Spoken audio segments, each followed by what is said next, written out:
তোমার প্রেমের মুগ্ধতা লেখিকা তরুণিধি পর্ব ৩৬ ও ৩৭। আমার ঘুম হারাম করে আরামে ঘুমাচ্ছ? তোমার শরীর চষে না বেড়ালে আমার যে চোখে ঘুম ধরা দিবে না সুইটহার্ট। স্বল্প পরিচিত কণ্ঠ শুনে ধরফরিয়ে উঠে বসে মুগ্ধতা। আলভি দুই হাত মুগ্ধতার দুই পাশে দিয়ে তার উপর কিছুটা ঝুঁকে আছে। মুহূর্তেই মুগ্ধতার চোখ রক্তিম বর্ণ ধারণ করে। সে কণ্ঠে ঝাঁজ এনে বলে, কোন সাহসে আপনি আমার রুমে প্রবেশ করেছেন? ভদ্রতা শেখেননি? আমার হাজব্যান্ড জানতে পারলে আপনার কি অবস্থা হতে পারে আপনার ধারণা আছে? আলভি বিছানায় একটু কাত হয়ে এক হাত মাথার নিচে দিয়ে কণ্ঠে একটু রসিকতা এনে বলে, ও হো সুইটহার্ট, রাগ করছো কেন? আর কি বললে তুমি? হাজব্যান্ড? কিসের হাজব্যান্ড? যে হাজব্যান্ড নিজের ওয়াইফকে পরিচয় দিতে লজ্জা পায়, বন্ধুর বোন বলে পরিচয় দেয়, তাকে তুমি হাজব্যান্ড বলছো?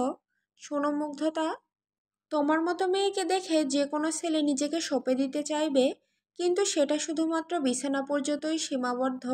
তোমাদের মতো মিডিল ক্লাস মেয়েদের রুদ্রের মতো ছেলেরা কখনো সারা জীবন বয়ে বেড়াবে না। মুগ্ধতার ছলছল চোখে আলভির দিকে তাকিয়ে বলে, রুদ্র ভাই ভালোবাসে আমাকে, অনেক বেশি ভালোবাসে।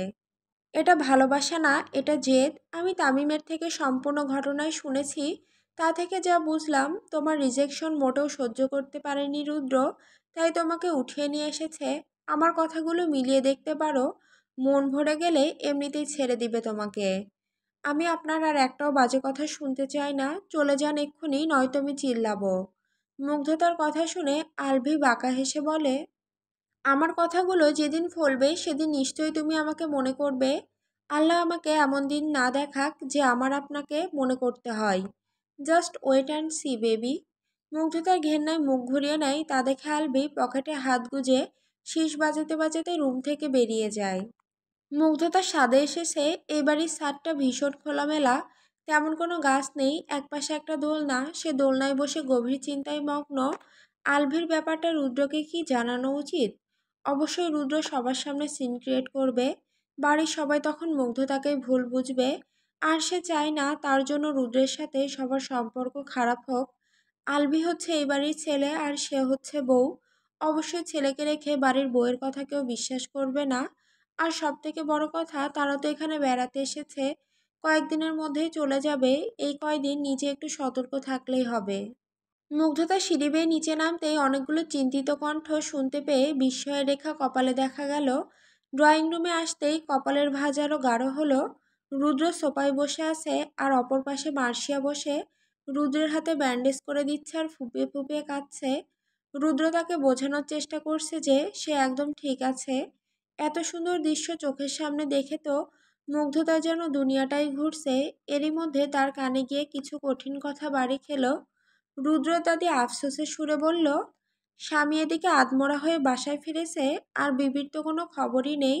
আর আমাদের মার্শিয়া বসে চোখের জল ফেলছে। কত শখ ছিল নাতনিটারে বড় নাতির বউ করব, সবই ভাগ্য। রুদ্র বিরক্ত হয়ে বলল, চুপ করবা দাদি, আমি নিজে ওকে পছন্দ করে এনেছি, ও আসতে চায়নি। তার জন্যই তো এমন দেমাক নিয়ে ঘোরে। আমি সবই দেখি, আমার এমন রাজপুত্রর মতো নাতিকে কেমন এড়ায়ে চলে। সবই রূপের দেমাক। মুগ্ধ তার বেশিক্ষণ দাঁড়িয়ে থাকতে পারল না, মাথাটা কেমন ভো ভো করছে, চোখ ফেটে জল গড়াতে চাচ্ছে, কিন্তু সে কাঁদবে না। সে কোনো মতে ঢুলতে ঢুলতে রুমে প্রবেশ করে। প্রায় কিছুক্ষণ পর রুদ্র রুমে গিয়ে দেখে মুগ্ধতা বিছানায় চোখ বন্ধ করে হেলান দিয়ে আছে। রুদ্র একটি দীর্ঘশ্বাস ফেলে ওয়াশরুমে চলে যায়। কিছুক্ষণ পর রুদ্র ওয়াশরুম থেকে বের হয়ে দেখে মুগ্ধতা এখনও সেভাবেই বসে আছে। রুদ্র গিয়ে তার পাশে বসে। কারো উপস্থিতি টের পেয়ে চোখ খুলে তাকায় মুগ্ধতা। একবার রুদ্রের শরীরে চোখ বুলায়, হাতে এবং মাথায় ব্যান্ডেজ, গালে কিছুটা আঁচড় লেগেছে, বোঝাই যাচ্ছে কোনো অ্যাক্সিডেন্ট করেছে। বুকটা স্যাঁত করে ওঠে মুগ্ধতার, কিন্তু মুখে কিছুই বলে না। মুগ্ধতাকে এমন নীরব থাকতে দেখে আশাহত হয় রুদ্র। তারপর নিজের থেকেই বলে, জানি ভালোবাসো না, কিন্তু দেখতে তো পাচ্ছ অ্যাক্সিডেন্ট করেছি।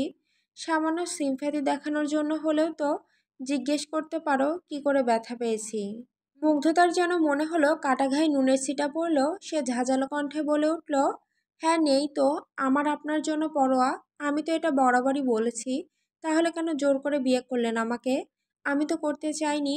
আপনাকে যে ভালোবাসে বা আপনার যোগ্য কাউকেই বিয়ে করে নিতেন। মুগ্ধতার কথাগুলো যেন রুদ্রের কলিজা ভেদ করে দিচ্ছে। তার মানে এখনো মুগ্ধতা রুদ্রকে ভালোবাসতে পারেনি। তার চোয়াল মুহূর্তেই শক্ত হয়ে আসে, সে দ্বিগুণ চেঁচিয়ে পাল্টা জবাব দেয়, আমারই ভুল হয়েছে তোমার মতো একটা ইম্যাচিওর মেয়েকে ভালোবাসা। যে ভালোবাসার মর্মই বোঝে না সে ভালোবাসা পাওয়ার যোগ্যই না। ছেড়ে দিচ্ছেন না কেন? এমন অযোগ্য মেয়েকে নিয়ে সংসার করছেন কেন? রুদ্র বলার মতো আর কোনো ভাষা খুঁজে পায় না। আর কিভাবে নিজের ভালোবাসা প্রমাণ দিবে এই মেয়েকে? আজ বিকেলে বাইক নিয়ে তারা ঘুরতে বের হয়েছিল। ফেরার সময় বেশ রাত হয়ে গিয়েছিল। পাহাড়ি উঁচু নিচু রাস্তায় বাইক চালানোর সময় হঠাৎ ব্যালেন্স হারিয়ে বাইক নিয়ে ছিটকে পড়ে রুদ্র। বেশ চোট লাগে তার শরীরে। সে ভেবেছিল বাসায় আসার পর মুগ্ধতা তাকে এই অবস্থায় দেখে পাগল হয়ে যাবে, কিন্তু তার সব ধারণাই ভুল। এই মেয়ে তো স্বামী কি জিনিস তাই বোঝে না। যতবার তার কাছে গিয়েছে জোর করে যেতে হয়েছে। জোর করে কি ভালোবাসা পাওয়া যায়? রুদ্র আর কিছু না বলেই যেভাবে এসেছিল ঠিক সেভাবে বেরিয়ে যায়।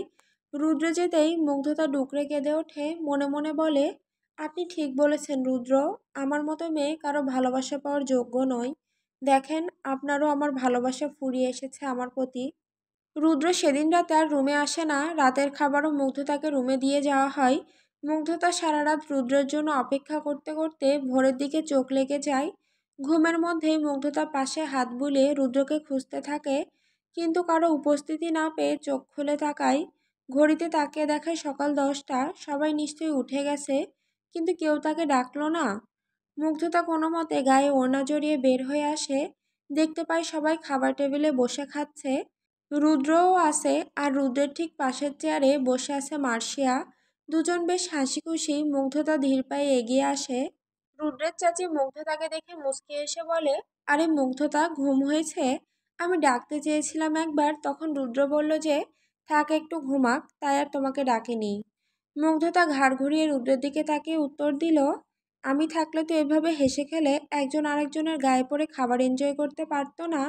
বাই দ্য ওয়ে, আপনারা কন্টিনিউ করুন, আমি শুধু পানি নিতে এসেছিলাম। মুগ্ধতা চলে যেতেই বাঁকা হাসে রুদ্র, পিচ্চিটা কি কোনোভাবে জেলাস? মুগ্ধতা রুমে এসে ফোঁসফোঁস করছে, মানে একটা দিন চোখের আড়ালে থেকেছে, তাতে নতুন জোগাড় করে নিয়েছে। নতুন নাকি পুরনো প্রেম, আল্লাহ মালুম। এতই যখন ভালোবাসা তাহলে আমাকে জড়ালো কেন তার জীবনে? এখন মনে হয় খুব আফসোস হচ্ছে। কেন মার্শিয়ার মতো জ্ঞানীগুণী মেয়ে রেখে আমার মতো ইম্যাচিওর মেয়েকে বিয়ে করলো? বেশ কিছুক্ষণ বাদে মার্শিয়া হাতে নাস্তার প্লেট নিয়ে রুমে ঢুকলো। মার্শিয়াকে আসতে দেখে মুগ্ধতার শরীর যেন আরো জ্বলে উঠল। মার্শিয়া ঠোঁটে বাঁকা হাসি ঝুরিয়ে বলল, এই নাও, তাড়াতাড়ি নাস্তাটা করে নাও, একটু পরে আবার রুদ্র ভাইয়ের ড্রেসিং করে দিতে হবে। মুগ্ধতা খিটখিটিয়ে মার্শিয়ার দিকে তাকিয়ে বলল, সামনের টেবিলে রেখে রুম থেকে বের হও। বা, আমার বিল্লি আমাকেই নাও? আমার বাসায় থেকে আমাকেই বলছে বের হতে? আমিও দেখে নিব এই ভাব তোমার কতদিন থাকে।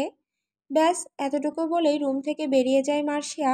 মুগ্ধতা এখনো ভেতরে ভেতরে ফুঁসছে, কেন রুদ্র পারত তার রাগ ভাঙাতে। কালকে এতগুলো কঠিন কথা শুনিয়ে গেল, আর এখন নিজেই ভাব ধরে আছে। সে আর কিছু না ভেবে ঝটপট রুম থেকে বেরিয়ে পড়ল। সবগুলো রুম চেক করার পর শেষমেশ রুদ্রের দাদির রুমে এসে দেখা মিলল রুদ্রর। রুদ্র বসে আছে, পাশে মার্শিয়া বসে ড্রেসিং করে দিচ্ছে। সামনে রুদ্রের বন্ধুরা দাঁড়িয়ে আছে। মুগ্ধতা দ্রুত গতিতে গিয়ে মার্শিয়াকে টেনে উঠিয়ে দেয়। রুদ্র শীতল চোখে মুগ্ধতার দিকে তাকিয়ে আছে। আসলে মুগ্ধতা কি করতে চাচ্ছে তা বোঝার চেষ্টা করছে। মুগ্ধতা মার্শিয়াকে উঠিয়ে চট করে নিজে বসে পড়ে। রুদ্রের হাতটা ঘুরিয়ে দেখতে থাকে, তারপর একটু তুলো নিয়ে স্যাভলন মিশিয়ে ক্ষতস্থানে চেপে ধরে। এর আগে কখনো কারো ড্রেসিং করেনি, তাই বেশ জোরেই চেপে ধরে, যার ফলে ক্ষতস্থান থেকে গলগল করে রক্ত পড়তে থাকে। রুদ্র দাঁত খিসে ব্যথা হজম করে নেয়। মার্শিয়া রক্ত পড়তে দেখে চিৎকার করে বলে ওঠে, কি করলে মেয়ে? কাঁচা ঘায়ে কেউ এভাবে চেপে ধরে? ওঠো ওঠো বলছি, ক্ষত আরো বাড়িয়ে দিয়েছ। মুগ্ধতা সামান্য ঘাবড়ে যায়, তারপরও যথেষ্ট কনফিডেন্স রেখে বলে, আমার হাজব্যান্ড, আমিই পারবো, তোমার কষ্ট করতে হবে না। রুদ্র মুগ্ধতার দিকে তাকিয়ে কিছুক্ষণ তাকিয়ে থেকে বলে, থাক মুগ্ধতা, তোমার কষ্ট করতে হবে না, আর মার্শিয়া এসব কাজে খুব এক্সপার্ট আছে, ওকেই করতে দাও। মুগ্ধতা কটমট করে রুদ্রের দিকে তাকায়, বললাম তো আমি পারবো।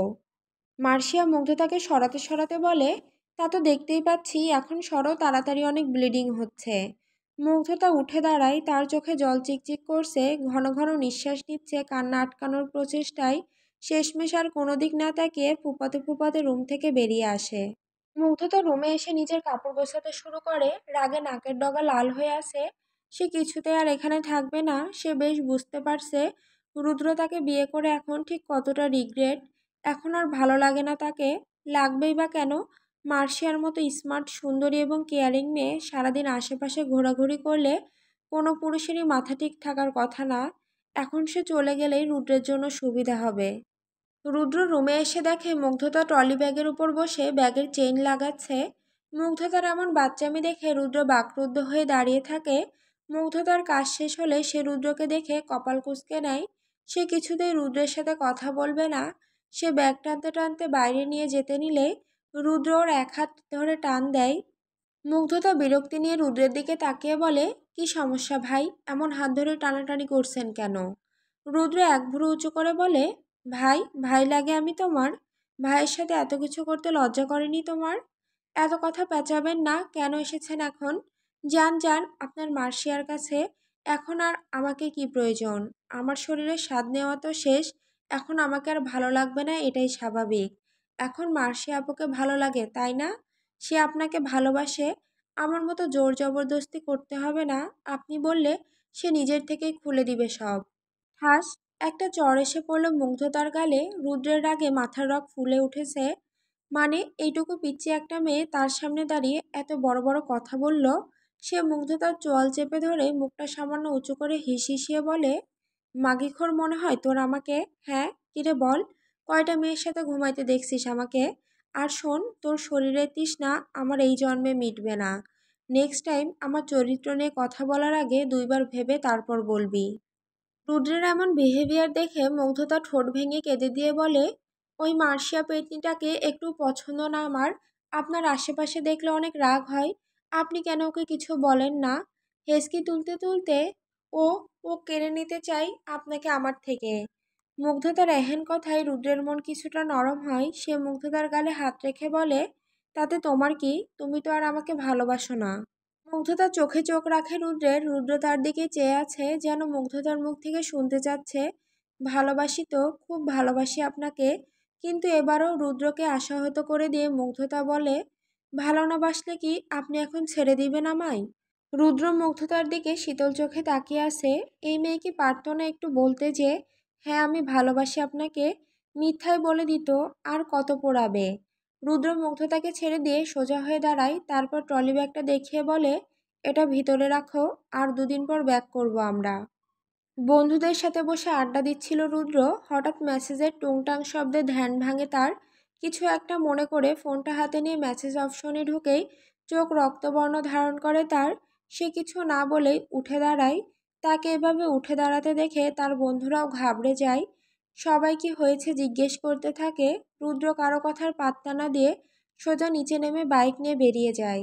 বাইক এসে থেমেছে আলভির অফিসের সামনে। রুদ্র অফিস কাউন্টারে গিয়ে পরিচয় দিয়ে তৃতীয় তলায় আলভির কাউন্টারে চলে যায়। রুদ্র গিয়ে দেখতে পায় আলভি বসে ল্যাপটপে কিছু একটা করছে। রুদ্র সেখানে এগিয়ে গিয়ে আলভিকে ধরে দাঁড় করিয়ে একটা ঘুষি মারে। আকস্মিক এমন আক্রমণে আলভি অবাক হয়ে যায়। রুদ্র এর মধ্যে আবার একটি ঘুষি দিয়ে চিৎকার করে বলে, কোন সাহসে তুই আমার বউকে টাচ করেছিস? এতক্ষণে ব্যাপারটা বোধগম্য হয় আলভির। তবে কি মুগ্ধতা রুদ্রকে বলে দিয়েছে? এতক্ষণে অফিসের সবাই জড়ো হয়েছে, তাদেরকে দেখছে। রুদ্র আলভির শার্টের কলার ধরে বলে, আমার ফুলের গায়ে একটা মশা সহ্য করতে পারি না আমি। আর তুই তুই তোর এই নোংরা হাত দিয়েছিস তার গায়ে। তোর হাতটাই যদি না থাকে কেমন হবে বল? আলভি এবার দ্বিগুণ মেজাজ নিয়ে রুদ্রের হাত থেকে নিজের কলার ছাড়াতে ছাড়াতে বলে, নিজের বউকে সামলা শালা। তোর বউই আমাকে ডেকেছিল। আর এমন একটা মেয়ের কামকটা কোনো ছেলেই প্রত্যাখ্যান করতে পারে না। আমিও পারিনি, দ্যাটস ইট। রুদ্র এবার তেড়ে গিয়ে আঙুল উঁচিয়ে বলে, একটাও বাজে কথা বলবি না আমার মুগ্ধতার ব্যাপারে, otherwise I just kill you. শোন ব্রো, তোর বউ যদি এত ভালোই হতো তাহলে যেদিন আমি ওর রুমে গিয়েছি সেদিনই ও তোকে সবটা জানাতো না? এতদিন চুপ করে থাকতো? রুদ্র শুধু ফোঁস করছে, তার কাছে কোনো উত্তর নেই। আসলেই তো মুগ্ধতা তাকে কিছু জানায়নি। তখন কেউ একজন মুগ্ধতা আর আলভির ঘনিষ্ঠ ছবি তাকে পাঠিয়েছে, যার কারণে সে জানতে পেরেছে কেন মুগ্ধতা রুদ্রকে কিছু বলেনি। এর জবাব তাকে দিতেই হবে। রুদ্র আর কিছু না বলে আলভির অফিস থেকে বেরিয়ে আসে। তার বুকটা অনেক ফাঁকা ফাঁকা লাগছে। মুগ্ধতা কখনোই এমন করতে পারে না। তাহলে সে ছবিগুলো, একজন হাজবেন্ড তার ওয়াইফের এমন অন্তরঙ্গ ছবি কখনোই মেনে নেবে না। রুদ্র বাসায় এসে ধীর পায়ে রুমে যায়। রুমে মুগ্ধতাকে কোথাও দেখা যাচ্ছে না। বারান্দা থেকে গুনগুন শব্দ শুনে রুদ্র সেদিকে পা বাড়ায়। আজ মুগ্ধতা গাঢ় নীল একটি সুতির শাড়ি পরেছে। চুলগুলো বাতাসে উঠছে, ভীষণ মায়াবী লাগছে তাকে। অন্য সময় হলে মুগ্ধতার এমন রূপ দেখে মোহিত হয়ে তাকিয়ে থাকতো রুদ্র, কিন্তু আজ যেন কিছুই সহ্য হচ্ছে না তার। কারো উপস্থিতি টের পেয়ে মুগ্ধতা আচমকা পিছনে ফিরে রুদ্রকে দেখে স্বস্তির নিঃশ্বাস ফেলে বলে, ও আপনি? আমি তো ভয় পেয়ে গিয়েছিলাম। রুদ্রের চোখগুলো লাল। সে মুগ্ধতার দিক থেকে চোখ সরিয়ে আকাশের দিকে তাকিয়ে বলল, কেন? অন্য কাউকে আশা করেছিলে? রুদ্রের এমন ভিন্নধর্মী কথা শুনে মুগ্ধতা অবাক হয়। তাকে আরো অবাক করে দিয়ে রুদ্র বলে, তোমার রুমে আলভি আসে, আমাকে বলনি কেন?